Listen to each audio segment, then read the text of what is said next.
ਮਾਝੀ ਸਾਹਿਬ ਤੁਸੀਂ ਕੇਂਦਰੀ ਮੰਤਰੀ ਨਾਲ ਮੁਲਾਕਾਤ ਕੀਤੀ ਆ, ਉਹ ਮੁਲਾਕਾਤ ਕਦੋਂ ਹੋਈ ਤੇ ਕਿਵੇਂ ਹੋਈ, ਕਿੰਨੇ ਸਮੇਂ ਲਈ ਹੋਈ, ਕੀ ਭਰੋਸਾ ਮਿਲਿਆ? ਇਹਨੂੰ ਉਹਨਾਂ ਨੇ ਧਿਆਨ ਨਾਲ ਸੁਣਿਆ, ਸਾਨੂੰ ਲੱਗਿਆ ਉਹਨਾਂ ਨੇ ਅਮਿਤ ਸ਼ਾਹ ਨਾਲ ਵੀ ਗੱਲ ਕੀਤੀ ਆਪ ਸਖਾਵਤ ਨੇ। ਉਹ ਕਹਿੰਦੇ ਵੀ ਅਸੀਂ ਬਹੁਤ ਜਲਦੀ ਤੁਹਾਨੂੰ ਰਿਜ਼ਲਟ ਦੇਵਾਂਗੇ। ਵੈਸੇ ਜੇ ਗੱਲਬਾਤ ਕਰੀਏ ਮਾਝੀ ਸਾਹਿਬ, ਕਿੰਨੇ ਕੁ ਸਿੰਘ ਨੇ ਜਿਨ੍ਹਾਂ ਦੀ ਸਜ਼ਾ ਪੂਰੀ ਹੋ ਚੁੱਕੀ ਆ ਤੇ ਉਹ ਹਜੇ ਵੀ ਜੇਲ੍ਹ ਦੇ ਅੰਦਰ ਨੇ? ਇਹਨੂੰ ਬੜੇ ਧਿਆਨ ਨਾਲ ਆਪਣੇ ਦਰਸ਼ਕ ਸੁਣਨਗੇ ਕਿਉਂਕਿ ਬਹੁਤ ਕਨਫਿਊਜ਼ਨ ਹੈ, ਕੋਈ ਕਿੰਨੇ ਕਹਿੰਦਾ ਕੋਈ ਕਿੰਨੇ। ਕਿ ਜਿਹੜੇ ਸਿੰਘਾਂ ਦੀ ਰਿਹਾਈ ਲਈ ਨੋਟੀਫਿਕੇਸ਼ਨ ਕੀਤਾ ਗਿਆ ਸਰਕਾਰ ਵੱਲੋਂ, ਕੇਂਦਰ ਸਰਕਾਰ ਵੱਲੋਂ, ਉਹਨਾਂ ਵਿੱਚ 3 ਸਿੰਘ ਉਹ ਸੀ ਜਿਹੜੇ ਪਹਿਲਾਂ ਹੀ ਨੋਟੀਫਿਕੇਸ਼ਨ ਤੋਂ ਪਹਿਲਾਂ ਰਿਹਾ ਹੋ ਚੁੱਕੇ ਨੇ। ਕੇਜਰੀਵਾਲ ਨੇ ਮੰਨ ਲਈ ਗੱਲ, ਕਹਿੰਦਾ ਐਲਜੀ ਕੋਲ ਨਹੀਂ ਵੀ ਸਾਡੇ ਕੋਲ ਹੀ ਹੈ ਸੈਂਟੈਂਸ ਰਿਵਿਊ ਬੋਰਡ ਕੋਲ, ਪਰ ਉਹਨੇ ਫਿਰ ਇੱਕ ਹੋਰ ਝੂਠ ਬੋਲਤਾ। ਉਹ ਕਹਿੰਦਾ ਸੈਂਟੈਂਸ ਰਿਵਿਊ ਬੋਰਡ ਦੇ ਵਿੱਚ ਵੱਡੇ ਵੱਡੇ ਜੱਜ ਹੁੰਦੇ ਨੇ, ਵਕੀਲ ਹੁੰਦੇ ਨੇ, ਲੰਮਾ ਕੰਮ ਹੁੰਦਾ ਜਾਣੀ ਇਹ ਵੀ ਝੂਠ ਸੀ। ਇਹ ਵੀ ਝੂਠ ਸੀ। ਮੈਂ ਤੁਹਾਨੂੰ, ਮੇਰੇ ਕੋਲ ਤਾਂ ਗੁਰੂ ਸਾਹਿਬ ਦੀ ਕਿਰਪਾ ਨਾਲ ਡਾਕੂਮੈਂਟ ਮੈਂ ਨਾਲ ਰੱਖਦਾ।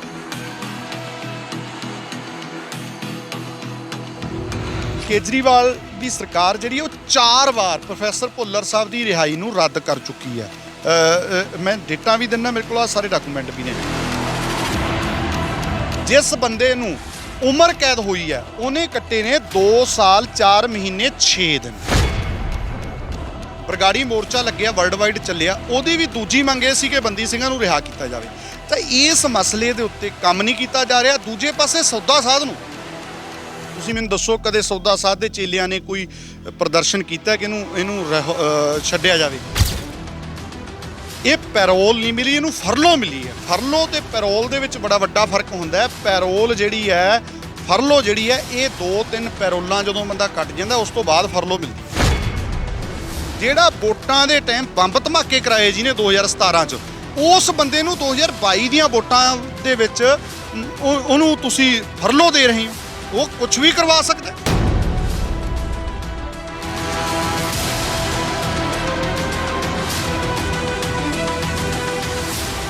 ਤੁਸੀਂ ਦੇਖ ਰਹੇ ਹੋ ਪੰਜਾਬੀ ਲੋਕ ਚੈਨਲ। ਮੈਂ ਅਮਨਦੀਪ ਸਿੰਘ ਮਾਝਾ। ਪ੍ਰੋਫੈਸਰ ਦਵਿੰਦਰਪਾਲ ਸਿੰਘ ਭੁੱਲਰ ਸਮੇਤ ਬੰਦੀ ਸਿੰਘਾਂ ਦੀ ਰਿਹਾਈ ਲਈ ਸਿੱਖ ਜਥੇਬੰਦੀਆਂ ਲਗਾਤਾਰ ਪ੍ਰਦਰਸ਼ਨ ਕਰ ਰਹੀਆਂ ਨੇ, ਕਿਉਂਕਿ ਇੱਕ ਪਾਸੇ ਗੁਰਮੀਤ ਰਾਮ ਰਹੀਮ ਸਰਸੇ ਵਾਲੇ ਬਾਬੇ ਨੂੰ ਪੈਰੋਲ ਦਿੱਤੀ ਗਈ ਆ, ਕਿਉਂਕਿ ਉਹ ਇੱਕ ਲੰਮੀ ਸਜ਼ਾ ਕੱਟ ਰਹੇ ਸੀ, ਗੰਭੀਰ ਦੋਸ਼ਾਂ ਦੀ ਸਜ਼ਾ ਸੀ ਜੋ ਉਹ ਕੱਟ ਰਹੇ ਸਨ, ਉਹਨਾਂ ਨੂੰ ਪੈਰੋਲ ਮਿਲੀ। ਉਸ ਤੋਂ ਬਾਅਦ ਸਿੱਖ ਜਥੇਬੰਦੀਆਂ ਵੀ ਲਗਾਤਾਰ ਪ੍ਰਦਰਸ਼ਨ ਕਰ ਰਹੀਆਂ ਨੇ ਕਿ ਜੋ ਬੰਦੀ ਸਿੰਘ ਨੇ ਉਹਨਾਂ ਦੀ ਸਜ਼ਾ ਪੂਰੀ ਹੋ ਚੁੱਕੀ ਆ, ਉਹਨਾਂ ਨੂੰ ਕਿਉਂ ਨਹੀਂ ਰਿਹਾ ਕੀਤਾ ਜਾਂਦਾ, ਕੀ ਕਾਰਨ ਇਹ, ਜਿਸ ਦੇ ਸਬੰਧ ਵਿੱਚ ਲਗਾਤਾਰ ਪ੍ਰਦਰਸ਼ਨ ਚੱਲ ਰਹੇ ਨੇ। ਅਤੇ ਕੇਂਦਰੀ ਮੰਤਰੀ ਗਜਿੰਦਰ ਸ਼ੇਖਾਵਤ ਨਾਲ ਮੁਲਾਕਾਤ ਕੀਤੀ ਗਈ ਆ ਸਿੱਖ ਜਥੇਬੰਦੀਆਂ ਵੱਲੋਂ। ਦਰਬਾਰੇ ਖਾਲਸਾ ਦੇ ਮੁੱਖ ਸੇਵਾਦਾਰ ਹਰਜਿੰਦਰ ਸਿੰਘ ਮਾਝੀ, ਉਹਨਾਂ ਨੇ ਮੁਲਾਕਾਤ ਕੀਤੀ ਅਤੇ ਹਰਜਿੰਦਰ ਸਿੰਘ ਮਾਝੀ ਸਾਡੇ ਨਾਲ ਮੌਜੂਦ ਨੇ, ਕਰਾਂਗੇ ਗੱਲਬਾਤ। ਮਾਝੀ ਸਾਹਿਬ, ਵਾਹਿਗੁਰੂ ਜੀ ਕਾ ਖਾਲਸਾ, ਵਾਹਿਗੁਰੂ ਜੀ ਕੀ ਫਤਿਹ ਜੀ। ਵਾਹਿਗੁਰੂ ਜੀ ਕਾ ਖਾਲਸਾ, ਵਾਹਿਗੁਰੂ ਜੀ ਕੀ ਫਤਿਹ ਜੀ। ਮਾਝੀ ਸਾਹਿਬ, ਤੁਸੀਂ ਕੇਂਦਰੀ ਮੰਤਰੀ ਨਾਲ ਮੁਲਾਕਾਤ ਕੀਤੀ ਆ, ਉਹ ਮੁਲਾਕਾਤ ਕਦੋਂ ਹੋਈ ਤੇ ਕਿਵੇਂ ਹੋਈ, ਕਿੰਨੇ ਸਮੇਂ ਲਈ ਹੋਈ, ਕੀ ਭਰੋਸਾ ਮਿਲਿਆ? ਵਾਹਿਗੁਰੂ ਜੀ ਕਾ ਖਾਲਸਾ, ਵਾਹਿਗੁਰੂ ਜੀ ਕੀ ਫਤਿਹ ਜੀ। ਮੈਂ ਦੱਸਣਾ ਚਾਹੁੰਦਾ ਕਿ ਬੰਦੀ ਸਿੰਘਾਂ ਦੀ ਰਿਹਾਈ ਸੰਬੰਧੀ ਬੀਜੇਪੀ ਅਤੇ ਆਮ ਆਦਮੀ ਪਾਰਟੀ ਦੇ ਖਿਲਾਫ ਸਮੁੱਚੀ ਸਿੱਖ ਕੌਮ ਵੱਖਰੇ ਵੱਖਰੇ ਤਰੀਕਿਆਂ ਨਾਲ ਪ੍ਰਦਰਸ਼ਨ ਕਰ ਰਹੀ ਹੈ। ਇਹਨਾਂ ਪ੍ਰਦਰਸ਼ਨਾਂ ਦੇ ਤਹਿਤ ਸਿੱਖ ਜਥੇਬੰਦੀਆਂ ਦਾ ਇੱਕ ਪ੍ਰਦਰਸ਼ਨ ਜਦੋਂ ਫਗਵਾੜੇ ਦੇ ਵਿੱਚ ਹੋਇਆ, ਸੋਮ ਪ੍ਰਕਾਸ਼ ਦੀ ਕੋਠੀ ਦਾ ਘਿਰਾਓ ਹੋਇਆ ਸੀ। ਉਹ ਸੋਮ ਪ੍ਰਕਾਸ਼ ਨੇ ਬਿਹੇਵੀਅਰ ਠੀਕ ਨਹੀਂ ਕੀਤਾ, ਉਹਨੇ ਗੱਲ ਨਹੀਂ ਕੀਤੀ ਇਸ ਮਸਲੇ ਦੇ ਉੱਤੇ, ਤਾਂ ਸੰਗਤ ਨੇ ਉੱਥੇ ਜਾਮ ਵੀ ਕੀਤਾ, ਹਾਈਵੇ ਜਾਮ ਕੀਤਾ ਸੀਗਾ। ਤਾਂ ਉਸ ਸਮੇਂ ਜਿਹੜੇ ਉੱਥੇ ਵਿਜੇ ਸਾਂਪਲਾ ਨੇ, ਉਹ ਕਹਿੰਦੇ ਸੀ ਵੀ ਮੈਂ ਆ ਕੇ ਤੁਹਾਡੀ ਗੱਲ ਸੁਣ ਲੈਣਾ, ਪਰ ਉਹਨਾਂ ਦੀ ਵੀ ਅਸੀਂ ਕਿਹਾ ਵੀ ਨਹੀਂ, ਤੁਹਾਡੀ ਕੋਈ ਗੱਲ ਨਹੀਂ, ਤੇ ਕਿਉਂਕਿ ਤੁਹਾਡੇ ਕੋਲ ਕੋਈ ਪਾਵਰ ਨਹੀਂ, ਕੁਛ ਗੱਲ ਨਹੀਂ। ਤਾਂ ਫਿਰ ਉਹਨਾਂ ਨੇ ਇਹ ਅਰੇਂਜ ਕੀਤਾ ਵੀ ਸਾਡੇ ਜਿਹੜੇ ਆਪਣੇ ਗਜਿੰਦਰ ਸ਼ੇਖਾਵਤ ਨੇ, ਕੇਂਦਰੀ ਮਿਨਿਸਟਰ ਨੇ, ਔਰ ਇਸ ਟਾਈਮ ਬੀਜੇਪੀ ਦੇ ਇੰਚਾਰਜ ਨੇ ਉਹ ਪੰਜਾਬ ਦੇ, ਉਹਨਾਂ ਨਾਲ ਗੱਲ ਕਰਾ ਦਿੰਦੇ ਆ। ਤਾਂ ਫਿਰ ਉਸ ਦਿਨ ਜਿਹੜੇ ਇੱਕ ਰਿਹਾਈ ਕਮੇਟੀ ਜਿਹੜੀ ਬਣੀ ਹੋਈ ਹੈ 13 ਮੈਂਬਰੀ, ਉਹਦੇ ਵਿੱਚੋਂ ਬਹੁਤ ਸਨਮਾਨਯੋਗ ਸ਼ਖਸੀਅਤਾਂ ਸੀਗੀਆਂ। ਨਹੀਂ, ਜਾਨੀ ਕਿ ਮੁਲਾਕਾਤ ਹੋਈ ਉਸ ਤੋਂ ਬਾਅਦ ਤੁਹਾਡੀ ਸ਼ੇਖਾਵਤ ਨਾਲ? ਗਜਿੰਦਰ ਸ਼ੇਖਾਵਤ ਨਾਲ ਜਿਹੜੀ ਮੁਲਾਕਾਤ ਜਿੰਨੇ ਬੰਦਿਆਂ ਦੀ ਹੋਈ, ਮੈਂ ਇੱਕ ਵਾਰੀ ਨਾਂ ਜ਼ਰੂਰ ਉਹਨਾਂ ਦੇ ਲੈ ਦਿਆਂ ਵੀ ਸਾਡੇ ਬਹੁਤ ਸਨਮਾਨਯੋਗ ਭਾਈ ਜਗਤਾਰ ਸਿੰਘ ਹਵਾਰਾ ਸਾਹਿਬ, ਉਹਨਾਂ ਦੇ ਪਿਤਾ ਜੀ ਬਾਪੂ ਗੁਰਚਰਨ ਸਿੰਘ ਜੀ, ਐਡਵੋਕੇਟ ਜਸਪਾਲ ਸਿੰਘ ਮੰਝਪੁਰ ਸਾਹਿਬ, ਬਾਪੂ ਹਰਦੀਪ ਸਿੰਘ ਡਿਬਡਵਾ, ਸੁਖਦੇਵ ਸਿੰਘ ਫਗਵਾੜਾ ਜਿਹੜੇ ਅਲਾਇੰਸ ਆਫ ਸਿੱਖ ਆਰਗੇਨਾਈਜੇਸ਼ਨ ਦੇ ਬਹੁਤ ਸਰਗਰਮ ਆਗੂ ਨੇ, ਔਰ ਗੁਰਪਾਲ ਸਿੰਘ ਮੌਲੀ ਕਿਸਾਨ ਆਗੂ, ਅਮਰਜੀਤ ਸਿੰਘ ਸੰਧੂ ਕਿਸਾਨ ਆਗੂ, ਮਨਜੀਤ ਸਿੰਘ ਅਕਾਲ ਸਟੂਡੈਂਟਸ ਤੋਂ। ਸੋ ਇਸ ਤਰ੍ਹਾਂ ਸਾਰੇ, ਮੈਂ ਵੀ ਉਹਦੇ 'ਚ ਸ਼ਾਮਲ ਸੀਗਾ। ਇਹ ਜਿਹੜੀ ਆ ਉੱਥੇ ਜੀ ਮੀਟਿੰਗ ਹੋਈ ਹੈ ਤੇ ਫਿਰ ਉਹਨਾਂ ਨੂੰ ਮੈਮੋਰੰਡਮ ਵੀ ਜਿਹੜਾ ਉਹ ਦਿੱਤਾ ਗਿਆ ਜੀ। ਠੀਕ ਹੈ। ਵੈਸੇ ਉਸ ਤੋਂ ਬਾਅਦ ਉਹਨਾਂ ਨੇ ਕੀ ਭਰੋਸਾ ਦਿੱਤਾ? ਮੈਮੋਰੰਡਮ ਤਾਂ ਦੇਤਾ, ਹੁਣ ਕਿੰਨੇ ਕੁ ਸਮੇਂ ਦੀ ਉਹਨਾਂ ਨੇ ਗੱਲਬਾਤ ਕੀਤੀ ਕਿ ਕਿੰਨੇ ਸਮੇਂ 'ਚ ਗੱਲਬਾਤ ਕਰਦੇ ਆ ਜੀ, ਇਲੈਕਸ਼ਨ ਲੰਘੂਗੀ ਜਾਂ ਇਲੈਕਸ਼ਨ ਤੋਂ ਪਹਿਲਾਂ ਇਹ ਕੰਮ ਹੋਣਾ, ਹੱਲ ਹੋਣਾ? ਦੇਖੋ, ਅਸੀਂ ਉੱਥੇ ਬਹੁਤ ਸੁਚੱਜੇ ਢੰਗ ਨਾਲ ਸੰਖੇਪ ਦੇ ਵਿੱਚ ਸਾਰੀ ਜਾਣਕਾਰੀ ਦਿੱਤੀ। ਇਹਨੂੰ ਉਹਨਾਂ ਨੇ ਧਿਆਨ ਨਾਲ ਸੁਣਿਆ, ਸਾਨੂੰ ਲੱਗਿਆ। ਉਹਨਾਂ ਨੇ ਅਮਿਤ ਸ਼ਾਹ ਨਾਲ ਵੀ ਗੱਲ ਕੀਤੀ, ਆਪ ਸਖਾਵਤ ਨੇ। ਉਹ ਕਹਿੰਦੇ ਵੀ ਅਸੀਂ ਬਹੁਤ ਜਲਦੀ ਤੁਹਾਨੂੰ ਰਿਜ਼ਲਟ ਦੇਵਾਂਗੇ, ਕਿਉਂਕਿ ਫਿਰ ਗੱਲ ਚੱਲ ਪਈ ਨਾ ਵੀ ਤੁਸੀਂ ਟਾਈਮ ਕਿੰਨਾ ਕੁ ਲੱਗ ਜੂਗਾ। ਕਹਿੰਦੇ ਜਲਦੀ ਜਦੋਂ ਅਸੀਂ ਜ਼ਿਆਦਾ ਪੁੱਛੇ ਵੀ ਕਿੰਨਾ ਕੁ, ਕਹਿੰਦੇ 1-2 ਦਿਨ। ਸੋ ਅਸੀਂ ਮਤਲਬ ਕਹਿੰਦੇ ਆ ਵੀ ਜੇ ਉਹਨਾਂ ਨੇ ਏਡੀ ਗੱਲ ਕਹੀ ਆ ਤਾਂ ਉਹ ਇਹ ਕੰਮ ਕਰਨ ਜੀ। ਬਿਲਕੁਲ। ਵੈਸੇ ਜੇ ਗੱਲਬਾਤ ਕਰੀਏ ਮਾਝੀ ਸਾਹਿਬ, ਕਿੰਨੇ ਕੁ ਸਿੰਘ ਨੇ ਜਿਨ੍ਹਾਂ ਦੀ ਸਜ਼ਾ ਪੂਰੀ ਹੋ ਚੁੱਕੀ ਆ ਤੇ ਉਹ ਹਜੇ ਵੀ ਜੇਲ੍ਹ ਦੇ ਅੰਦਰ ਨੇ ਜੀ? ਹਾਂਜੀ, ਇਹ ਸਰ ਬਹੁਤ ਤੁਹਾਡਾ ਅਮਨਦੀਪ ਜੀ ਮਹੱਤਵਪੂਰਨ ਸਵਾਲ ਹੈ। ਇਹਨੂੰ ਬੜੇ ਧਿਆਨ ਨਾਲ ਆਪਣੇ ਦਰਸ਼ਕ ਸੁਣਨਗੇ, ਕਿਉਂਕਿ ਬਹੁਤ ਕਨਫਿਊਜ਼ਨ ਹੈ, ਕੋਈ ਕਿੰਨੇ ਕਹਿੰਦਾ, ਕੋਈ ਕਿੰਨੇ। ਐਡਵੋਕੇਟ ਜਸਪਾਲ ਸਿੰਘ ਮੰਝਪੁਰ ਸਾਹਿਬ ਜਿਹੜੇ ਪਹਿਲੇ ਦਿਨ ਤੋਂ ਇਹ ਲੰਮੇ ਸਮੇਂ ਤੋਂ ਇਹਨਾਂ ਕੇਸਾਂ ਦੀ ਪੈਰਵਾਈ ਕਰ ਰਹੇ ਨੇ, ਸਾਡੇ ਹੋਰ ਵੀ ਸਨਮਾਨਯੋਗ ਵਕੀਲ ਸਾਹਿਬ ਕਰ ਰਹੇ ਆ। ਲਗਭਗ 23 ਸਿੰਘ ਨੇ ਜਿਹੜੇ ਉਹ ਜੇਲ੍ਹਾਂ ਦੇ ਵਿੱਚ ਬੰਦ ਨੇ, ਬੰਦੀ ਸਿੰਘ ਜਿਨ੍ਹਾਂ ਨੂੰ ਕਿਹਾ ਜਾਂਦਾ ਹੈ। ਹੁਣ ਜਿਹੜੇ 23 ਸਿੰਘ ਨੇ ਉਹਨਾਂ ਦੇ ਵਿੱਚੋਂ 9 ਸਿੱਖਾਂ ਦੀ ਗੱਲ ਹੈ ਜਿਹੜੀ, ਉਹ ਅਸੀਂ ਇਹ ਸਟੈਪ ਬਾਏ ਸਟੈਪ ਵੇਖੀਏ। ਇੱਕ ਤਾਂ ਹੈ ਵੀ ਦੁਨੀਆ ਭਰ ਵਿੱਚ ਵਸਦੇ ਹੋਏ ਸਿੱਖ ਚਾਹੁੰਦੇ ਆ ਕਿ 23 ਸਿੰਘਾਂ ਦੀ ਹੀ ਰਿਹਾਈ ਹੋਵੇ, ਸਭ ਦੀ ਹੋਵੇ। ਹੁਣ ਮਸਲਾ ਇਹ ਹੈ ਕਿ ਕੇਂਦਰ ਸਰਕਾਰ ਨੇ 11 ਅਕਤੂਬਰ 2019 ਨੂੰ ਗੁਰੂ ਨਾਨਕ ਸਾਹਿਬ ਮਹਾਰਾਜ ਦੇ ਪ੍ਰਕਾਸ਼ ਪੁਰਬ ਨੂੰ ਸਮਰਪਿਤ ਕੀਤੀ ਇਹ ਗੱਲ। ਉਹਨਾਂ ਨੇ ਜਿਹੜਾ 11 ਅਕਤੂਬਰ 2019 ਨੂੰ ਨੋਟੀਫਿਕੇਸ਼ਨ ਦਿੱਤਾ, ਆਹ ਨੋਟੀਫਿਕੇਸ਼ਨ ਉਹਨਾਂ ਨੇ ਭੇਜਿਆ ਸੀ, ਜਾਰੀ ਕੀਤਾ, ਆਹ ਸੀਗਾ ਉਹਦੇ ਵਿੱਚ, ਆਹ ਨੋਟੀਫਿਕੇਸ਼ਨ ਹੈ ਜੀ। ਇਹਦੇ ਵਿੱਚ ਜ਼ਿਕਰ ਸੀਗਾ 9 ਸਿੱਖਾਂ ਦਾ। 9 ਸਿੱਖਾਂ ਦੇ ਵਿੱਚੋਂ ਜਿਹੜੇ 3 ਸਿੰਘ ਨੇ, 9 ਸਿੰਘ ਟੋਟਲ ਸੀ, ਉਹਨਾਂ ਦਾ ਵੇਰਵਾ ਸਾਰਾ ਡਿਟੇਲ ਹੈ। ਚਲੋ, ਤੇ ਇਹਨਾਂ ਵਿੱਚੋਂ 3 ਸਿੰਘ ਜਿਹੜੇ ਨੇ ਰਿਹਾ ਕਰ ਦਿੱਤੇ ਨੇ, ਜਿਹਦੇ ਵਿੱਚ ਭਾਈ ਲਾਲ ਸਿੰਘ ਜਿਹੜੇ ਕਿ ਜਿਨ੍ਹਾਂ ਦਾ ਕੇਸ ਗੁਜਰਾਤ ਦੇ ਵਿੱਚ ਸੀਗਾ, ਉਹ ਨਾਭੇ ਜੇਲ੍ਹ 'ਚੋਂ ਰਿਹਾ ਹੋਏ ਨੇ। ਭਾਈ ਨੰਦ ਸਿੰਘ ਜੀ ਜਿਹੜੇ ਪਟਿਆਲਾ ਜੇਲ੍ਹ 'ਚੋਂ ਰਿਹਾ ਹੋਏ ਨੇ, ਤੇ ਭਾਈ ਸੁਵੇਗ ਸਿੰਘ ਲੁਧਿਆਣਾ ਜੇਲ੍ਹ 'ਚੋਂ ਰਿਹਾ ਹੋਏ ਨੇ। ਇਹ ਚੰਡੀਗੜ੍ਹ ਦੇ ਵਿੱਚ ਇਹਨਾਂ ਦੇ, ਇਹ ਚੰਡੀਗੜ੍ਹ ਦੇ ਕੈਦੀ ਸੀ, ਇਹ ਕਹਿ ਲਓ। ਕਦੋਂ ਕੁ ਰਿਹਾ ਹੋਏ ਨੇ ਮਾਝੀ ਸਾਹਿਬ? ਇਹ 2019 ਦੇ ਵਿੱਚ। ਠੀਕ ਹੈ ਜੀ। ਮਤਲਬ 9 ਬਾਰੇ ਕਿਹਾ ਸੀ, ਉਹਨਾਂ 'ਚੋਂ ਸਿਰਫ 3 ਸਿੰਘ ਰਿਹਾ ਹੋਏ ਨੇ। ਤਾਂ ਅਸੀਂ ਇਹ ਗੱਲ ਉਹਨਾਂ ਨੂੰ ਪ੍ਰੋਪਰ ਦੱਸੀ। ਤੇ ਉਹਨਾਂ ਵਿੱਚੋਂ ਜਿਹੜੇ 2 ਸਿੰਘ ਨੇ, ਪ੍ਰੋਫੈਸਰ ਦਵਿੰਦਰਪਾਲ ਸਿੰਘ ਭੁੱਲਰ ਜੀ ਜਿਹੜੇ ਮਤਲਬ ਉੱਥੇ ਦਿੱਲੀ ਦਾ ਕੇਸ ਹੈ ਤੇ ਇਸ ਟਾਈਮ ਅੰਮ੍ਰਿਤਸਰ ਦੇ ਵਿੱਚ ਨੇ, ਜੇਲ੍ਹ ਦੇ ਵਿੱਚ। ਤੇ ਆਪਣੇ ਗੁਰਦੀਪ ਸਿੰਘ ਖੇੜਾ, ਉਹ ਕਰਨਾਟਕ ਗੌਰਮੈਂਟ ਦਾ ਕੇਸ ਹੈ, ਉਹ ਵੀ ਅੰਮ੍ਰਿਤਸਰ ਜੇਲ੍ਹ ਦੇ ਵਿੱਚ ਨੇ। ਇਹ 2 ਸਿੰਘ ਰਹਿੰਦੇ ਆ। ਇਹਦੇ ਮਸਲੇ ਦੇ ਉੱਤੇ ਗੱਲ ਕੀਤੀ ਗਈ ਡਿਟੇਲ ਦੇ ਵਿੱਚ ਕਿ ਆਰਟੀਕਲ 72 ਰਾਹੀਂ ਵੀ ਤੁਸੀਂ ਸਿੱਧੀ ਵੀ ਰਿਹਾਈ ਕਰ ਸਕਦੇ ਹੋ।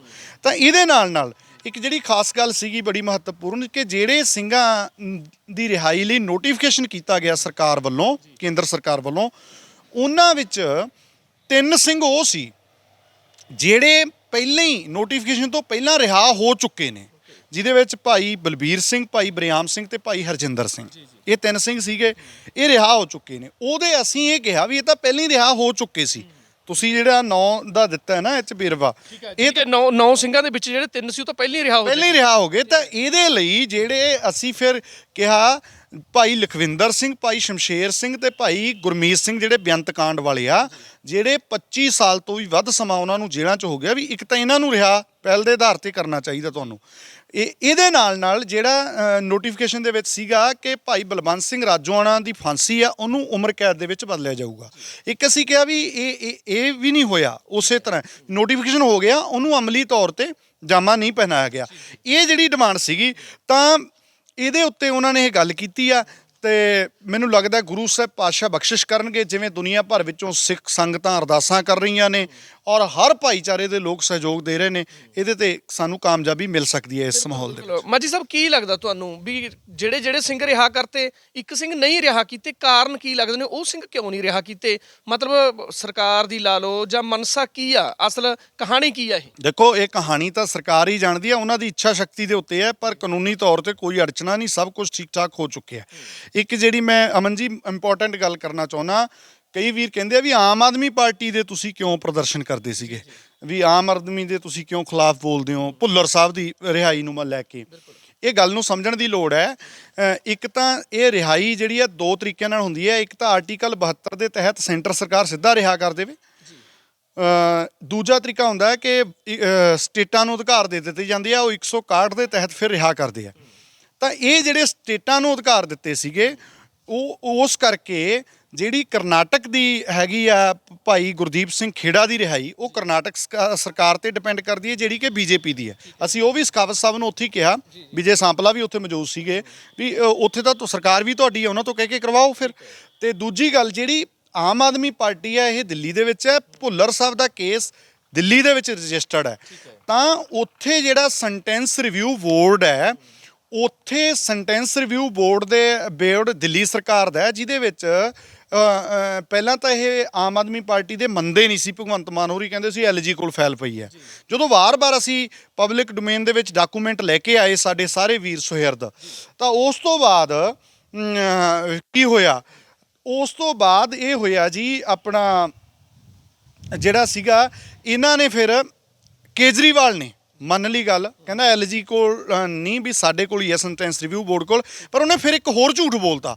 ਉਹ ਕਹਿੰਦਾ ਸੈਂਟੈਂਸ ਰਿਵਿਊ ਬੋਰਡ ਦੇ ਵਿੱਚ ਵੱਡੇ ਵੱਡੇ ਜੱਜ ਹੁੰਦੇ ਨੇ, ਵਕੀਲ ਹੁੰਦੇ ਨੇ, ਲੰਮਾ ਕੰਮ ਹੁੰਦਾ। ਜਾਣੀ ਇਹ ਵੀ ਝੂਠ ਸੀ, ਇਹ ਵੀ ਝੂਠ ਸੀ। ਮੈਂ ਤੁਹਾਨੂੰ, ਮੇਰੇ ਕੋਲ ਤਾਂ ਗੁਰੂ ਸਾਹਿਬ ਦੀ ਕਿਰਪਾ ਨਾਲ ਡਾਕੂਮੈਂਟ ਮੈਂ ਨਾਲ ਰੱਖਦਾ। ਇਹ ਡਾਕੂਮੈਂਟ ਹੈਗਾ ਜਿਹਦੇ 'ਚ ਸੈਂਟੈਂਸ ਰਿਵਿਊ ਬੋਰਡ ਦੀ ਕਮੇਟੀ ਆ, ਜਿਹਦੇ ਵਿੱਚ 7 ਮੈਂਬਰ ਨੇ। 7 ਮੈਂਬਰਾਂ ਦੇ ਵਿੱਚੋਂ ਸਿਰਫ ਇੱਕ ਮੈਂਬਰ ਹੈਗਾ ਜਿਹੜਾ ਸੈਸ਼ਨ ਜੱਜ ਦਾ, ਇੱਕ ਮੈਂਬਰ ਹੈਗਾ ਦਿੱਲੀ ਪੁਲਿਸ ਦਾ, 5 ਬੰਦੇ ਦਿੱਲੀ ਗੌਰਨਮੈਂਟ ਦੇ ਨੇ। ਇਸ ਸੈਂਟੈਂਸ ਰਿਵਿਊ ਬੋਰਡ ਦੇ ਚੇਅਰਮੈਨ ਜਿਹੜੇ ਨੇ, ਉਹ ਸ਼੍ਰੀ ਸਤਿੰਦਰ ਜੈਨ ਜੀ ਨੇ, ਜਿਹੜੇ ਕਿ ਦਿੱਲੀ ਦੀ ਕੇਜਰੀਵਾਲ ਸਰਕਾਰ ਦੇ ਹੋਮ ਮਿਨਿਸਟਰ ਵੀ ਨੇ। ਸੋ ਇਹ ਵੀ ਝੂਠ ਸੀਗਾ ਉਹਨਾਂ ਦਾ। ਤਾਂ ਮੈਂ ਇਹ ਵੀ ਕਹਿਣਾ ਚਾਹੁੰਦਾ ਕਿ ਕੇਜਰੀਵਾਲ ਦੀ ਸਰਕਾਰ ਜਿਹੜੀ, ਉਹ 4 ਵਾਰ ਪ੍ਰੋਫੈਸਰ ਭੁੱਲਰ ਸਾਹਿਬ ਦੀ ਰਿਹਾਈ ਨੂੰ ਰੱਦ ਕਰ ਚੁੱਕੀ ਹੈ। ਮੈਂ ਡੇਟਾਂ ਵੀ ਦਿੰਦਾ, ਮੇਰੇ ਕੋਲ ਆ ਸਾਰੇ ਡਾਕੂਮੈਂਟ ਵੀ ਨੇ। ਜੁਲਾਈ 2019 ਦੇ ਵਿੱਚ ਪਹਿਲੀ ਵਾਰ ਰੱਦ ਕੀਤਾ। ਦੂਜੀ ਵਾਰ, ਤੁਸੀਂ ਇੱਕ ਬੜਾ ਇੰਪੋਰਟੈਂਟ ਗੱਲ ਆ ਵੀ ਜਦੋਂ ਰਿਹਾਈ ਦਾ ਨੋਟੀਫਿਕੇਸ਼ਨ ਜਾਰੀ ਹੋਇਆ, ਤਾਂ ਪ੍ਰੋਫੈਸਰ ਭੁੱਲਰ ਦੇ ਖਿਲਾਫ ਮਨਿੰਦਰਜੀਤ ਬਿੱਟਾ ਸੁਪਰੀਮ ਕੋਰਟ ਦੇ ਵਿੱਚ ਚਲੇ ਗਏ। ਸੁਪਰੀਮ ਕੋਰਟ ਨੇ ਸਟੇਟਸ ਕੋ ਕਰਤਾ, ਇਹਨੂੰ ਕਹਿੰਦੇ ਨੇ ਵੀ, ਜਿਵੇਂ ਕਹਿ ਲਓ ਵੀ ਇੱਕ ਤਰ੍ਹਾਂ ਦੀ ਸਟੇ ਲਾਤੀ। ਇਸ ਸਮੇਂ ਦੇ ਦੌਰਾਨ ਜਦੋਂ ਸੁਪਰੀਮ ਕੋਰਟ ਨੇ ਸਟੇਟਸ ਕੋ ਕੀਤਾ ਹੋਇਆ ਸੀਗਾ, ਇਸੇ ਸਮੇਂ ਦੇ ਦੌਰਾਨ ਹੀ 28 ਫਰਵਰੀ 2020 ਨੂੰ, 5-6 ਅਗਸਤ 2020 ਨੂੰ, 11 ਦਸੰਬਰ 2020 ਨੂੰ ਇਹ ਫਾਈਲ ਰਿਜੈਕਟ ਕੀਤੀ ਗਈ। ਆਹ ਜਿਹੜੀ ਮੈਂ ਤੁਹਾਨੂੰ ਇਹਨਾਂ ਦੀ ਲੈਟਰ ਵੀ ਦਿਖਾਈ ਹੈ, ਇਹ ਵੀ ਜਦੋਂ ਇਹਨਾਂ ਨੇ 11 ਦਸੰਬਰ 2020 ਨੂੰ ਰਿਜੈਕਟ ਕੀਤੀ ਆ, ਆਹ ਸਾਰੇ ਡਾਕੂਮੈਂਟ ਇਹ ਉਸ ਵੇਲੇ ਦੀ ਆ। ਤਾਂ ਫਿਰ ਹੁਣ ਇਹ ਮਸਲਾ ਹੈਗਾ ਵੀ ਇਹਨਾਂ ਨੇ ਉੱਦਾਂ ਹੀ ਰਿਜੈਕਟ ਕਰਦੇ ਰਹੇ ਨੇ। ਹੁਣ ਕੀ ਹੈ, ਹੁਣ ਨਵੀਂ ਜਿਹੜੀ ਫਾਈਲ ਹੈ, ਫਰੈਸ਼ ਫਾਈਲ, ਉਹ ਇਹਨਾਂ ਦੇ ਟੇਬਲ ਤੇ ਪਈ ਆ। ਤੋਂ ਮੈਂ ਹੱਥ ਬੰਨ੍ਹ ਕੇ ਬੇਨਤੀ ਕਰਨੀ ਚਾਹੁੰਦਾ, ਜਿਹੜੇ ਇਹਨਾਂ ਦੇ ਸਨਮਾਨਯੋਗ ਸਪੋਰਟਰ ਪ੍ਰੋਫੈਸਰ ਦਵਿੰਦਰਪਾਲ ਸਿੰਘ ਭੁੱਲਰ ਦੀ ਵਾਈਫ, ਉਹ ਬੀਬੀ ਨਵਨੀਤ ਕੌਰ ਦੀ ਛੋਟੀ ਜਿਹੀ ਕਲਿੱਪ ਕੱਟ ਕੇ ਪੂਰੀ ਇੰਟਰਵਿਊ ਚੋਂ 20-24 ਸਕਿੰਟਾਂ ਦੀ ਉਹ ਕੱਟ ਕੇ ਚਲਾ ਰਿਹਾ। ਦੇਖੋ ਜੀ, ਉਹ ਕਹਿੰਦੇ ਭੁੱਲਰ ਸਾਹਿਬ ਦੀ ਵਾਈਫ ਨੇ ਕਹਿਤਾ ਕਿ ਉਹ ਤਾਂ ਆਪਣਾ ਰਾਜਨੀਤੀ ਨਾ ਕਰੋ ਇਹਦੇ ਤੇ, ਜਦੋਂ ਕਿ ਉਹ ਪੂਰੀ ਇੰਟਰਵਿਊ ਦੇ ਵਿੱਚ ਤੁਸੀਂ ਸੁਣੋ, ਉਹਦੇ 'ਚ ਕਹਿ ਰਹੇ ਨੇ ਕਿ ਸਿੱਖ ਜਥੇਬੰਦੀਆਂ ਲੰਮੇ ਸਮੇਂ ਤੋਂ ਇਹ 'ਤੇ ਕੰਮ ਕਰ ਰਹੀਆਂ ਨੇ, ਕੋਈ ਰਾਜਨੀਤੀ ਦਾ ਵਿਸ਼ਾ ਨਹੀਂ। ਮਤਲਬ ਵਿੱਚੋਂ ਕੱਟ ਕੇ ਇਹ ਚਲਾਉਣ ਦੀ ਥਾਂ 'ਤੇ ਇਹਨਾਂ ਗੱਲਾਂ ਦੇ ਜਵਾਬ ਦਿਓ, ਸਪਸ਼ਟ ਕਰੋ ਕਿ ਕਦੋਂ ਇਹ ਸਾਈਨ ਜਿਹੜੇ ਨੇ ਕਰਨੇ ਨੇ, ਇਹਨਾਂ ਨੂੰ ਕਰਨੇ ਚਾਹੀਦੇ ਆ। ਕਿਉਂਕਿ ਦੇਖੋ, ਉਹ ਮਾਨਸਿਕ ਤੌਰ 'ਤੇ ਵੀ ਪ੍ਰੋਬਲਮ ਦੇ ਵਿੱਚ ਨੇ ਤੇ ਸਰੀਰਕ ਤੌਰ 'ਤੇ ਵੀ ਦਿੱਕਤ ਦੇ ਵਿੱਚ ਨੇ। ਸੋ ਇਹਨੂੰ ਉਹੀ ਗੱਲਾਂ ਫੇਕ ਬਣਾ ਕੇ ਚਲਾਉਣਗੇ, ਚੱਲਣੀਆਂ ਨਹੀਂ। ਹੁਣ ਸਾਰਾ ਕੁਝ ਇਹ ਪਬਲਿਕ ਡੋਮੇਨ ਦੇ ਵਿੱਚ ਆ ਚੁੱਕਿਆ, ਉਹਦੇ 'ਤੇ ਇਹਨਾਂ ਨੂੰ ਕਾਰਵਾਈ ਕਰਨੀ ਚਾਹੀਦੀ ਹੈ। ਕੇਜਰੀਵਾਲ ਦੇ ਹੱਥ 'ਚ ਸਿਰਫ 2 ਚੀਜ਼ਾਂ। ਦੇਖੋ, ਮੈਂ ਇਹਨਾਂ ਦੇ ਸਮਰਥਕਾਂ ਨੂੰ ਬੇਨਤੀ ਕਰਦਾ ਕਿ ਅਸੀਂ ਕਦੇ ਬੇਅਦਬੀ ਦੇ ਮਸਲੇ 'ਤੇ ਕਿਹਾ ਵੀ ਕੇਜਰੀਵਾਲ ਕੰਮ ਕਰੇ? ਉਹਦੇ ਹੱਥ 'ਚ ਹੀ ਨਹੀਂ ਕੁਛ। ਗੋਲੀकांड 'ਤੇ ਕਿਹਾ ਕਦੇ? ਬਿਲਕੁਲ ਨਹੀਂ। ਉਹਦੇ ਹੱਥ 'ਚ ਸਿਰਫ 2 ਚੀਜ਼ਾਂ ਨੇ, ਇੱਕ ਪ੍ਰੋਫੈਸਰ ਦਵਿੰਦਰਪਾਲ ਸਿੰਘ ਭੁੱਲਰ ਦੀ ਰਿਹਾਈ ਦਾ ਮਸਲਾ, ਦੂਜਾ ਭਾਈ ਜਗਤਾਰ ਸਿੰਘ ਹਵਾਰਾ ਜੀ ਦੀ ਜਿਹੜੀ ਹੋਣੀ ਹੈ, ਟ੍ਰਾਂਸਫਰ ਹੋਣੀ ਹੈ ਜੇਲ੍ਹ ਪੰਜਾਬ ਦੇ ਵਿੱਚ, ਉਹ ਉਹਨਾਂ ਨੇ 2 ਕੰਮ ਸਾਡੇ ਕਰ ਦੇਣ, ਅਸੀਂ ਉਹਨਾਂ ਦਾ ਵੀ ਧੰਨਵਾਦ ਕਰਾਂਗੇ, ਸਾਡਾ ਕੋਈ ਪਰਸਨਲ ਨਹੀਂ ਹੈ। ਸੋ ਇਸ ਕਰਕੇ ਇਹ ਜਿਹੜਾ ਮਸਲਾ ਜੀ ਇਸ ਤਰ੍ਹਾਂ ਦਾ ਹੈ। ਜੀ ਜੀ ਬਿਲਕੁਲ। ਵੈਸੇ ਅਰਵਿੰਦ ਕੇਜਰੀਵਾਲ ਨੂੰ ਕਿਵੇਂ ਦੇਖਦੇ ਹੋ? ਕੀ ਮਨਸਾ ਲੱਗਦੀ ਆ? ਉਹ ਕਿਉਂ ਨਹੀਂ, ਜਿਵੇਂ ਤੁਸੀਂ ਕਿਹਾ ਕਿ 4 ਵਾਰ ਉਹਨਾਂ ਨੇ ਰੱਦ ਕਰਤੀ ਜੀ ਰਿਹਾਈ, ਉਹਨਾਂ ਦੀ ਮਨਸਾ ਕੀ ਲੱਗਦੀ ਹੈ? ਕਿਉਂ ਰੱਦ ਕਰ ਰਹੇ ਨੇ ਜੀ ਉਹ ਵਾਰ-ਵਾਰ? ਦੇਖੋ ਉਹਨਾਂ ਦੀ ਮਨਸ਼ਾ ਤਾਂ ਉਹੀ ਦੱਸ ਸਕਦੇ ਆ, ਪਰ ਮੈਂ ਤਾਂ ਇਹ ਕਹਿਣਾ ਚਾਹੁੰਦਾ ਵੀ ਸਾਰੇ ਇਹ ਪਤਾ ਨਹੀਂ ਕੀ ਹੋਇਆ ਜੀ, ਸਾਰੀਆਂ ਪਾਰਟੀਆਂ ਸਾਡੇ ਤਾਂ ਸਿੱਖਾਂ ਦੇ ਮਗਰ ਹੱਥ ਧੋ ਕੇ ਪਈਆਂ ਹੋਈਆਂ ਨੇ। ਤੇ ਮੈਂ ਤੁਹਾਨੂੰ ਇਹ ਬੇਨਤੀ ਕਰਨੀ ਚਾਹੁੰਦਾ ਵੀ ਸਿੱਖਾਂ ਵਾਰੀ ਐਂ ਕਿਉਂ ਕਰਦੇ ਨੇ? 25-25 ਸਾਲ 30-30 ਸਾਲ ਹੋ ਗਏ ਬੰਦਿਆਂ ਨੂੰ, ਸਾਡਿਆਂ ਨੂੰ ਉੱਥੇ ਜੇਲ੍ਹਾਂ 'ਚ ਬੈਠਿਆਂ ਨੂੰ। ਤੇ ਮੈਂ ਅੱਜ ਤੁਹਾਡੇ ਸਾਹਮਣੇ ਇੱਕ ਹੋਰ ਡਾਕੂਮੈਂਟ ਪੇਸ਼ ਕਰਨਾ ਚਾਹੁੰਦਾ। ਸਾਰੇ ਦਰਸ਼ਕ ਵੀਰੋ, ਤੁਸੀਂ ਇਮਾਨਦਾਰੀ ਨਾਲ ਸੋਚੋ, ਆਪਾਂ ਪਰਿਵਾਰਾਂ ਵਾਲੇ ਆ, ਬੱਚਿਆਂ ਵਾਲੇ ਆ, ਤੇ ਕਾਨੂੰਨ ਹੈ ਜਿਹੜਾ ਉਹ ਤਾਂ ਪੂਰੇ ਲੋਕਾਂ ਲਈ ਇੱਕੋ ਜਿਹਾ ਹੋਣਾ ਚਾਹੀਦਾ। ਹੁਣ ਇੱਕ ਬੰਦਾ 95 ਤੋਂ ਬੈਠਾ ਹੈ ਜੇਲ੍ਹ 'ਚ, 90 ਤੋਂ ਬੈਠਾ ਹੈ, ਤੇ ਕੁਝ ਬੰਦੇ ਇਹੋ ਜਿਹੇ ਆ, ਮੈਂ ਤੁਹਾਨੂੰ ਸਿਰਫ 4 ਉਦਾਹਰਨਾਂ ਦੇਵਾਂਗਾ। ਇਹ ਬੰਦਿਆਂ ਦੀ ਡਿਟੇਲ ਦੱਸਣ ਦੀ ਵੀ ਮੈਨੂੰ ਲੋੜ ਨਹੀਂ ਲੱਗਦੀ। ਇਹ ਉਹ ਬੰਦੇ ਨੇ ਜਿਨ੍ਹਾਂ ਨੂੰ ਉਮਰ ਕੈਦ ਹੋਈ, ਉਮਰ ਕੈਦ ਹੋਈ, ਪਰ ਇਹਨਾਂ ਦੀ ਰਿਹਾਈ ਆ ਦੇਖੋ ਅਮਨ ਜੀ, ਤੁਸੀਂ ਨਾਲ ਮੇਰੇ, ਕਿਉਂ ਦਰਸ਼ਕਾਂ ਨੂੰ ਵੀ ਫਿਰ ਹੋ ਜਾਊਗਾ। ਤੇ ਆਹ ਦੇਖੋ, ਆਹ ਲਿਖਿਆ, ਆਹ ਸਾਰੀਆਂ ਧਾਰਾਵਾਂ ਲਾ ਕੇ ਉਮਰ ਕੈਦ ਦੀ ਸਜ਼ਾ, ਇਹੀ ਹੈ ਨਾ ਜੀ, ਉਮਰ ਕੈਦ ਦੀ ਸਜ਼ਾ। ਹੁਣ ਇਹਨੇ ਕੱਟੀ ਕਿੰਨੀ ਹੈ? ਆਹ ਦੇਖ ਲਓ, 2 ਸਾਲ 6 ਮਹੀਨੇ 17 ਦਿਨ ਅਸਲ ਸਜ਼ਾ। ਤੇ ਇਹ 2 ਸਾਲਾਂ ਦੇ ਵਿੱਚ ਹੀ ਇਹ ਪੈਰੋਲ ਤੇ ਵੀ ਆ ਗਿਆ। ਦੇਖ ਲਓ, ਸਾਡੇ ਦਵਿੰਦਰਪਾਲ ਸਿੰਘ ਭੁੱਲਰ ਪੈਰੋਲ ਤੇ ਆਇਆ 21 ਸਾਲਾਂ ਬਾਅਦ, ਜਦੋਜਹਿਦ ਕੀਤੀ ਕੌਮ ਨੇ, ਤੇ ਇਹ ਬੰਦਾ 2 ਸਾਲ 'ਚ ਪੈਰੋਲ ਤੇ ਵੀ ਆ ਗਿਆ। ਤੇ ਜੇ ਪੈਰੋਲ ਵਾਲੇ ਦਿਨ ਆਪਾਂ ਬਾਹਰ ਕੱਢ ਦਈਏ, ਜਿਸ ਬੰਦੇ ਨੂੰ ਉਮਰ ਕੈਦ ਹੋਈ ਹੈ ਉਹਨੇ ਕੱਟੇ ਨੇ 2 ਸਾਲ 4 ਮਹੀਨੇ 6 ਦਿਨ। ਫਿਰ ਇਹ ਕਾਨੂੰਨ ਕਿੱਧਰ ਨੂੰ ਜਾਂਦਾ ਜੀ? ਮੈਨੂੰ ਸਮਝਾ ਤਾਂ ਦੇਵੇ ਕੋਈ ਨਾ ਦੁਨੀਆ ਦਾ ਬੰਦਾ। ਆਹ ਬੰਦਾ ਦੂਜਾ, ਇਹਨੇ ਜੇ ਪੈਰੋਲ ਵਾਲੇ ਦਿਨ ਕੱਢ ਦਈਏ ਇਹਨੂੰ ਵੀ ਉਮਰ ਕੈਦ। ਆਹ ਦੇਖੋ ਉਮਰ ਕੈਦ, ਇਹਨੂੰ 2 ਸਾਲ 5 ਦਿਨ ਕੱਟ ਕੇ ਦੀ ਉਮਰ ਕੈਦ ਪੂਰੀ ਹੋ ਗਈ। ਲਿਖਿਆ ਕੀ ਹੈ? ਆਹ ਵੀ ਤੁਸੀਂ ਦੇਖ ਲਓ ਵੀ ਇਹਨਾਂ ਦੀ ਸਿਫਾਰਿਸ਼ ਕਰਤੀ ਵਧੀਕ ਡਾਇਰੈਕਟਰ ਜਨਰਲ ਆਫ ਪੰਜਾਬ ਜੇਲ੍ਹਾਂ ਅਤੇ ਡੀਜੀਪੀ ਪੰਜਾਬ, ਇਹਨਾਂ ਨੇ ਸਿਫਾਰਿਸ਼ ਕਰਤੀ। ਆਹ ਲਿਖਿਆ ਹਮਦਰਦੀ ਨਾਲ ਵਿਚਾਰਨ ਉਪਰੰਤ ਕੈਦੀ ਰਿਹਾ। ਇਹ ਯਾਰ ਆਹ ਬੰਦੇ ਤਾਂ ਹਮਦਰਦੀ ਇੰਨੀ ਆਈ ਨੇ, ਦੇਖ ਲਓ 1 ਸਾਲ 11 ਮਹੀਨੇ 13 ਦਿਨ ਅੰਦਰ ਜੇਲ੍ਹ ਚ ਲਾਏ ਨੇ, ਉਮਰ ਕੈਦੀ ਇਹ ਵੀ ਹੈ, ਇਹ ਹੋ ਗਿਆ ਰਿਹਾ। ਇੱਥੇ ਵੀ ਵਰਡਿੰਗ ਸੇਮ ਹੈ ਹਮਦਰਦੀ ਦੀ। ਆਹ ਜਿਹੜਾ ਮੈਂ ਤੁਹਾਨੂੰ ਚੌਥਾ ਬੰਦਾ ਦਿਖਾ ਰਿਹਾ, ਇਹਨੇ 1 ਸਾਲ 11 ਮਹੀਨੇ 7 ਦਿਨ ਜੇਲ੍ਹ ਦੇ ਵਿੱਚ ਲਾਏ ਨੇ, ਹਮਦਰਦੀ ਇਹਦੇ ਨਾਲ ਵੀ ਇੰਨੀ ਆਈ, ਤੇ ਆਹ ਕੱਟਦੇ। ਤੇ ਇਹ ਬੰਦੇ ਜੀ, ਇਹ 2 ਸਾਲਾਂ ਬਾਅਦ ਇਹਨਾਂ ਦੀ ਉਮਰ ਕੈਦ ਪੂਰੀ ਹੁੰਦੀ ਹੈ, 1 ਸਾਲ ਬਾਅਦ ਹੁੰਦੀ ਹੈ, 1.5 ਬਾਅਦ ਹੁੰਦੀ ਹੈ। ਤੇ ਫਿਰ ਇਹ ਕਾਨੂੰਨ ਕਿਸ ਹਿਸਾਬ ਨਾਲ ਕੰਮ ਕਰਦਾ? ਇਹ ਤਾਂ ਪਬਲਿਕ ਡੋਮੇਨ ਦੇ ਵਿੱਚ ਗੱਲਾਂ ਨੇ। ਇਹ ਤਾਂ ਫਿਰ ਪੁੱਛਿਆ ਜਾਊਗਾ ਵੀ ਇੱਕ ਪਾਸੇ ਤੁਸੀਂ 2-2 ਸਾਲਾਂ ਬਾਅਦ ਹੀ ਬੰਦੇ ਛੱਡ ਰਹੇ ਹੋ, ਤੇ ਦੂਜੇ ਪਾਸੇ 25-25 30-30 ਸਾਲ ਹੋ ਗਏ, ਉਹ ਮਾਨਸਿਕ ਰੋਗੀ ਹੋ ਗਏ, ਕਿਸੇ ਨੂੰ ਕੋਈ ਸਮੱਸਿਆ, ਕਿਸੇ ਨੂੰ ਕੋਈ, ਉਹਨਾਂ ਨੂੰ ਕਿਉਂ ਨਹੀਂ ਛੱਡਿਆ ਜਾ ਰਿਹਾ? ਬਿਲਕੁਲ। ਵੈਸੇ ਹੁਣ ਤੁਹਾਡੀ ਪਲੈਨਿੰਗ ਕੀ ਆ, ਮੇਨ ਪਲੈਨਿੰਗ? ਜਿਵੇਂ ਤੁਹਾਨੂੰ 1-2 ਦਿਨ ਦਾ ਸਮਾਂ ਮਿਲਿਆ, ਹੁਣ ਕੀ ਤੁਸੀਂ ਹੋਰ ਪ੍ਰਦਰਸ਼ਨ ਕਰੋਗੇ ਜੇ 2 ਦਿਨ ਬਾਅਦ ਤੁਹਾਨੂੰ ਜਵਾਬ ਨਹੀਂ ਆਉਂਦਾ? ਸ਼ੇਖਾਵਤ ਵੱਲੋਂ ਲਾ ਲਓ ਜਾਂ ਅਮਿਤ ਸ਼ਾਹ ਵੱਲੋਂ ਲਾ ਲਓ, ਜੇ ਨਹੀਂ ਜਵਾਬ ਆਇਆ ਤਾਂ ਕੀ ਕਿਵੇਂ ਦਾ ਪ੍ਰਦਰਸ਼ਨ ਕਰੋਗੇ? ਦੇਖੋ, ਸ਼ੇਖਾਵਤ ਜੀ ਜਾਂ ਅਮਿਤ ਸ਼ਾਹ ਜੀ ਨੂੰ ਅਸੀਂ ਕੋਈ ਇਹ ਨਹੀਂ ਕਹਿੰਦੇ ਸਾਨੂੰ ਕੋਈ, ਅਸੀਂ ਕੌਣ ਆ ਜੀ ਜਵਾਬ ਲੈਣ ਵਾਲੇ? ਪੂਰੀ ਕੌਮ ਦੇ ਸਾਹਮਣੇ ਉਹ ਆਪਣੀ ਗੱਲ ਕੀ ਰੱਖਣੀ? ਨੋਟੀਫਿਕੇਸ਼ਨ ਹੋਇਆ, ਪਹਿਲੇ ਸਟੈਪ ਤੇ ਉਹਨਾਂ ਨੂੰ ਛੱਡ ਦੇਣ ਜਿਹੜਾ ਨੋਟੀਫਿਕੇਸ਼ਨ ਕਰ ਚੁੱਕੇ ਨੇ। ਫਿਰ ਉਦੋਂ ਅਗਲੀ ਗੱਲ ਇਹ ਹੈ ਵੀ ਬਾਕੀਆਂ ਨੂੰ ਵੀ ਛੱਡਿਆ ਜਾਵੇ, ਜਿਹੜੇ ਲੰਮੇ ਚਿਰ ਤੋਂ ਹੋ ਗਿਆ ਠੀਕ ਠਾਕ ਨੇ, ਉਹਨਾਂ ਨੂੰ ਵੀ ਛੱਡਿਆ ਜਾਵੇ। ਤਾਂ ਮੈਂ ਇਹ ਕਹਿਣਾ ਚਾਹੁੰਦਾ, ਜਿਹੜਾ ਪ੍ਰਦਰਸ਼ਨ, ਜਿਹੜਾ ਪ੍ਰੋਗਰਾਮ ਹੈ, ਉਹ ਤਾਂ ਸਾਰੀਆਂ ਸਿੱਖ ਜਥੇਬੰਦੀਆਂ ਰਲ ਕੇ ਹੀ ਉਲੀਕਣਗੀਆਂ, ਪਰ ਆਪਣੇ ਆਪਣੇ ਤੌਰ ਤੇ ਸੰਗਤਾਂ ਸਵਾਲ ਪੁੱਛ ਰਹੀਆਂ ਨੇ ਸਭ ਨੂੰ, ਆਪ ਵਾਲਿਆਂ ਨੂੰ ਵੀ ਪੁੱਛ ਰਹੀਆਂ, ਬੀਜੇਪੀ ਵਾਲਿਆਂ ਨੂੰ ਪੁੱਛ ਰਹੀਆਂ, ਤੇ ਉਹਨਾਂ ਤੇ ਇਹ ਗੱਲ ਭੱਜਦੇ ਹੈ ਤੇ ਇਹਨਾਂ ਨੂੰ ਜਵਾਬ ਦੇਣਾ ਚਾਹੀਦਾ। ਤੇ ਮੈਂ ਬਹੁਤ ਸਾਰੇ ਆਪ ਵਾਲਿਆਂ ਨਾਲ ਵੀ ਗੱਲਬਾਤ ਕਰਨ ਦੀ ਕੋਸ਼ਿਸ਼ ਕੀਤੀ, ਉਹ ਜਵਾਬ ਹੀ ਕੋਈ ਨਹੀਂ ਦਿੰਦੇ, ਜੇ ਫੋਨ ਨਹੀਂ ਚੱਕਦੇ, ਇਹ ਬੜੀ ਮਾੜੀ ਗੱਲ ਆ ਉਹਨਾਂ ਦੀ। ਤੇ ਦੂਜਾ ਜਿਹੜੀ ਮੈਂ ਕਹਿਣਾ ਚਾਹੁੰਦਾ, ਤੁਸੀਂ ਦੇਖੋ ਹਾਲਾਤ ਕੈਸੇ ਹੈ, ਇਹਨਾਂ ਨੂੰ ਦੇ ਲਈ ਪੂਰੀ ਕੌਮ ਤੜਫ ਰਹੀ ਹੈ, ਪੂਰੀ ਕੌਮ ਕਹਿ ਰਹੀ ਹੈ। ਕਿੰਨਾ ਵੀਰ ਜੀ ਲੋਕ ਜੁੜੇ ਹੋਏ ਨੇ ਇਸ ਮਸਲੇ ਨਾਲ। ਅਸੀਂ ਇਹ ਵੀ ਉੱਥੇ ਸਕਾਵਤ ਸਾਹਿਬ ਨੂੰ ਗੱਲ ਦੱਸੀ ਸਾਡੇ ਵੀਰਾਂ ਨੇ ਵੀ ਤੁਸੀਂ ਦੇਖੋ, ਜਦੋਂ ਪ੍ਰੋਫੈਸਰ ਦਵਿੰਦਰਪਾਲ ਸਿੰਘ ਭੁੱਲਰ ਦੀ ਫਾਂਸੀ ਰੱਦ ਕਰਾਉਣ ਲਈ ਹਸਤਾਖਰ ਮੁਹਿੰਮ ਚੱਲੀ, ਦੁਨੀਆ 'ਚੋਂ 1 ਕਰੋੜ ਤੋਂ ਵੱਧ ਲੋਕਾਂ ਨੇ ਸਾਈਨ ਕੀਤੇ ਆ। ਇਹ ਨਹੀਂ ਵੀ ਕਰੋੜ ਹੀ ਚਾਹੁੰਦੇ ਸੀਗੇ, ਵੱਧ ਚਾਹੁੰਦੇ ਸੀ, ਕਈਆਂ ਕੋਲ ਅਸੀਂ ਜਾ ਹੀ ਨਹੀਂ ਸਕੇ। ਇਕੱਲੇ ਆਪਣੇ ਸੰਗਰੂਰ ਜ਼ਿਲ੍ਹੇ 'ਚੋਂ 250 ਪੰਚਾਇਤਾਂ ਤੇ 50,000 ਦੇ ਹਸਤਾਖਰ ਤਾਂ ਮੇਰੇ ਰਾਹੀਂ ਹੋਏ ਆ, ਮੇਰੇ ਧਿਆਨ 'ਚ ਹੈ, ਸਾਰੀ ਸਾਡੀ ਟੀਮ ਉਦੋਂ ਲੱਗੀ ਸੀ। ਤੇ ਇਸ ਕਰਕੇ ਮਤਲਬ ਕਰੋੜਾਂ ਲੋਕਾਂ ਦੀਆਂ ਭਾਵਨਾਵਾਂ। ਬਰਗਾੜੀ ਮੋਰਚਾ ਲੱਗਿਆ, ਵਰਲਡ ਵਾਈਡ ਚੱਲਿਆ, ਉਹਦੀ ਵੀ ਦੂਜੀ ਮੰਗ ਇਹ ਸੀ ਕਿ ਬੰਦੀ ਸਿੰਘਾਂ ਨੂੰ ਰਿਹਾ ਕੀਤਾ ਜਾਵੇ। ਤਾਂ ਇਸ ਮਸਲੇ ਦੇ ਉੱਤੇ ਕੰਮ ਨਹੀਂ ਕੀਤਾ ਜਾ ਰਿਹਾ। ਦੂਜੇ ਪਾਸੇ ਸੌਦਾ ਸਾਧ ਨੂੰ, ਤੁਸੀਂ ਮੈਨੂੰ ਦੱਸੋ ਕਦੇ ਸੌਦਾ ਸਾਧ ਦੇ ਚੇਲਿਆਂ ਨੇ ਕੋਈ ਪ੍ਰਦਰਸ਼ਨ ਕੀਤਾ ਕਿ ਇਹਨੂੰ ਛੱਡਿਆ ਜਾਵੇ? ਤੇ ਨਾਲ ਮੈਂ ਜਿਹੜੀ ਇੰਪੋਰਟੈਂਟ ਗੱਲ ਦੱਸਣੀ ਚਾਹੁੰਦਾ ਕਿ ਸੌਦਾ ਸਾਧ ਨੂੰ ਪੈਰੋਲ ਨਹੀਂ ਮਿਲੀ। ਮੈਂ ਵੀ ਇਹ ਕਹਿ ਗਿਆ ਸੀ ਪਰ ਮੈਂ ਮੰਝਪੁਰ ਸਾਹਿਬ ਤੋਂ ਇਹ ਸਾਰੀਆਂ ਗੱਲਾਂ ਸਮਝੀਆਂ ਵਕੀਲਾਂ ਤੋਂ। ਇਹ ਪੈਰੋਲ ਨਹੀਂ ਮਿਲੀ, ਇਹਨੂੰ ਫਰਲੋ ਮਿਲੀ ਹੈ। ਫਰਲੋ ਤੇ ਪੈਰੋਲ ਦੇ ਵਿੱਚ ਬੜਾ ਵੱਡਾ ਫਰਕ ਹੁੰਦਾ ਹੈ। ਪੈਰੋਲ ਜਿਹੜੀ ਹੈ, ਫਰਲੋ ਜਿਹੜੀ ਹੈ, ਇਹ 2-3 ਪੈਰੋਲਾਂ ਜਦੋਂ ਬੰਦਾ ਕੱਟ ਜਾਂਦਾ ਉਸ ਤੋਂ ਬਾਅਦ ਫਰਲੋ ਮਿਲਦੀ ਹੈ। ਫਰਲੋ ਦਾ ਮਤਲਬ ਇਹ ਹੁੰਦਾ ਵੀ ਉਹਦੀ ਜਿਹੜੀ ਹਾਜ਼ਰੀ ਹੈ ਉੱਥੇ ਵੀ ਲੱਗਦੀ ਰਹਿੰਦੀ ਹੈ ਜੇਲ੍ਹ 'ਚ।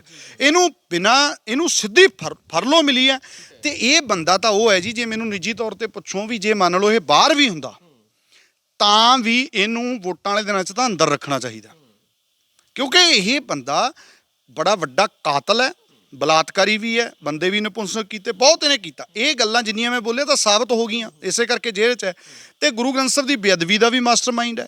ਇਹ ਉਹੀ ਬੰਦਾ ਹੈ। ਮੈਂ ਪੁੱਛਣਾ ਚਾਹੁੰਦਾ ਇੱਥੋਂ ਦੇ ਸਾਰੇ ਸਿਸਟਮ ਨੂੰ ਜਿਹੜੇ ਪੈਰੋਲ ਦੇ ਰਹੇ ਆ ਜਾਂ ਦਵਾ ਰਹੇ ਆ, ਜਿਹੜਾ ਬੰਦਾ 2017 ਦੇ ਵਿੱਚ ਮੌੜ 'ਚ ਬੰਬ ਧਮਾਕੇ ਕਰਾ ਕੇ ਮਾਸੂਮਾਂ ਦੀ ਜਾਨ ਦਾ ਦੋਸ਼ੀ ਹੈ।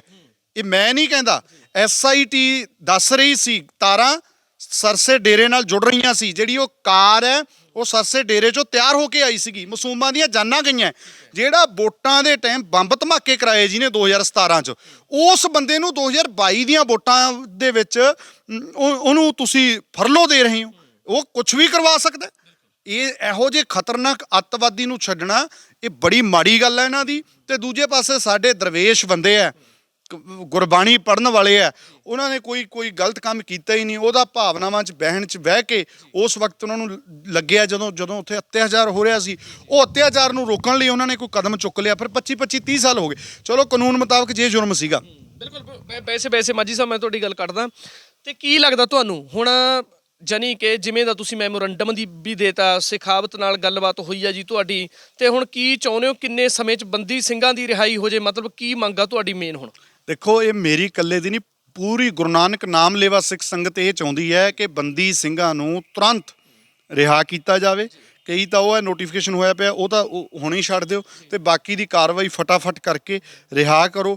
ਔਰ ਜਿਹੜੀ ਵੀ ਪਾਰਟੀ, ਜਿਹੜੀ ਸਰਕਾਰ, ਜੇ BJP ਛੱਡੂਗੀ, ਸਾਡੇ ਨਾਲ ਬੰਦੇ ਇਹ ਵੇਖਦੇ ਰਹਿੰਦੇ ਯਾਰ ਇਹਦੇ ਨਾਲ ਐਂ ਹੋ ਜਾਊਗਾ। ਮੈਨੂੰ ਵੀ ਬੜੇ ਕਹਿੰਦੇ ਸੀ ਵੀ ਜੋ ਉਹਨਾਂ ਨਾਲ ਆਪਾਂ ਮੀਟਿੰਗ ਕਰੀ ਨਾ, ਬੰਦੇ ਕਹਿਣਗੇ ਯਾਰ ਇਹ ਉਹਨਾਂ ਨਾਲ ਸੈਟਿੰਗ ਕਰ ਗਏ। ਐਂ ਇਸੇ ਸੋਚ ਦੇ ਡਰੋਂ ਮਤਲਬ ਜਾਂਦੇ ਨਹੀਂ। ਮੈਨੂੰ ਵੀ ਕਈ ਵੀਰਾਂ ਨੇ ਕਿਹਾ ਸੀ। ਸੋ ਮੈਂ ਇਹ ਬੇਨਤੀ ਕਰਨੀ ਚਾਹੁੰਦਾ, ਸਾਡਾ ਕੋਈ ਸਕਾ ਨਹੀਂ, ਕੋਈ ਆਪਦਾ ਨਹੀਂ, ਕੋਈ ਬਗਾਨਾ ਨਹੀਂ, ਨਾ ਰਾਜਨੀਤੀ। ਇਹ ਹੈਗੀ ਹੈ ਇੱਕ ਕੂਟਨੀਤਿਕ ਸਿਸਟਮ ਹੈ, ਤਾਂ ਇਹ 'ਚ ਕੋਈ ਦੁਸ਼ਮਣ ਨਹੀਂ, ਕੋਈ ਮਿੱਤਰ ਨਹੀਂ। ਸਾਡੇ ਮਸਲੇ ਹੈ ਜੀ, ਜਿਹੜਾ ਹੱਲ ਨਹੀਂ ਕਰੂਗਾ ਅਸੀਂ ਉਹਨੂੰ ਪੁੱਛਾਂਗੇ ਠੋਕ ਕੇ ਸਵਾਲ, ਜਿਹੜਾ ਹੱਲ ਕਰੂਗਾ ਅਸੀਂ ਕਰਾਂਗੇ ਉਹਦਾ ਧੰਨਵਾਦ। ਭਾਵੇਂ ਉਹ BJP ਹੈ, ਭਾਵੇਂ ਆਪ ਹੈ, ਭਾਵੇਂ ਕਿਹੜਾ ਮਰਜ਼ੀ ਹੈ। ਠੀਕ ਹੈ ਜੀ। ਇਹ ਭਾਵੇਂ ਦੋਸ਼ੀ ਸਾਰੇ ਹੀ ਨੇ, ਕਾਂਗਰਸ ਤੇ ਦੂਜੇ ਵੀ ਦੋਸ਼ੀ ਨੇ, ਬਾਦਲ ਕੇ ਬਹੁਤ ਵੱਡੇ ਦੋਸ਼ੀ ਨੇ, ਪਰ ਅੱਜ ਦੀ ਡੇਟ ਵਿੱਚ ਇਹ ਮਸਲਾ ਪ੍ਰਮੁੱਖ ਤੌਰ ਤੇ BJP ਕੋਲ ਸਾਰਿਆਂ ਦਾ ਹੈ, ਤੇ ਭੁੱਲਰ ਸਾਹਿਬ ਤੇ ਹਵਾਰਾ ਸਾਹਿਬ ਵਾਲਾ ਇਹ ਮਸਲਾ ਕੇਜਰੀਵਾਲ ਕੋਲ ਹੈ। ਤਾਂ ਕਰਕੇ ਅਸੀਂ ਪੁੱਛ ਰਹੇ ਹਾਂ। ਬਿਲਕੁਲ ਜੀ। ਸੋ ਇਹ ਸਨ ਭਾਈ ਸਾਹਿਬ ਹਰਜਿੰਦਰ ਸਿੰਘ ਮਾਝੀ, ਜਿਨ੍ਹਾਂ ਨੇ ਕਿਹਾ ਕਿ ਜੋ ਵੀ ਬੰਦੀ ਸਿੰਘ ਨੇ ਉਹਨਾਂ ਦੀ ਤੁਰੰਤ ਰਿਹਾਈ ਕੀਤੀ ਜਾਵੇ, ਕਿਉਂਕਿ ਕੇਂਦਰੀ ਮੰਤਰੀ ਗਜੇਂਦਰ ਸ਼ੇਖਾਵਤ ਨੂੰ ਮਿਲੇ ਨੇ ਅਤੇ ਲਗਾਤਾਰ ਉਹਨਾਂ ਨੇ ਮੰਗ ਕੀਤੀ ਆ, ਮੈਮੋਰੰਡਮ ਦਿੱਤਾ ਕਿ ਜਲਦ ਤੋਂ ਜਲਦ ਬੰਦੀ ਸਿੰਘਾਂ ਦੀ ਰਿਹਾਈ ਕੀਤੀ ਜਾਵੇ। ਅਤੇ ਉਹਨਾਂ ਕਿਹਾ ਕਿ ਸਾਨੂੰ 1-2 ਦਿਨ ਦਾ ਭਰੋਸਾ ਦਿੱਤਾ ਗਿਆ। ਪੂਰੀ ਸਿੱਖ ਕੌਮ ਚਾਹੁੰਦੀ ਆ ਕਿ ਬੰਦੀ ਸਿੰਘਾਂ ਦੀ ਰਿਹਾਈ ਤੁਰੰਤ ਹੋਵੇ। ਪ੍ਰੀਤ ਬਰਸਟ ਨਾਲ ਅਮਨਦੀਪ ਸਿੰਘ ਮਾਝਾ, ਪੰਜਾਬੀ ਲੋਕ ਚੈਨਲ।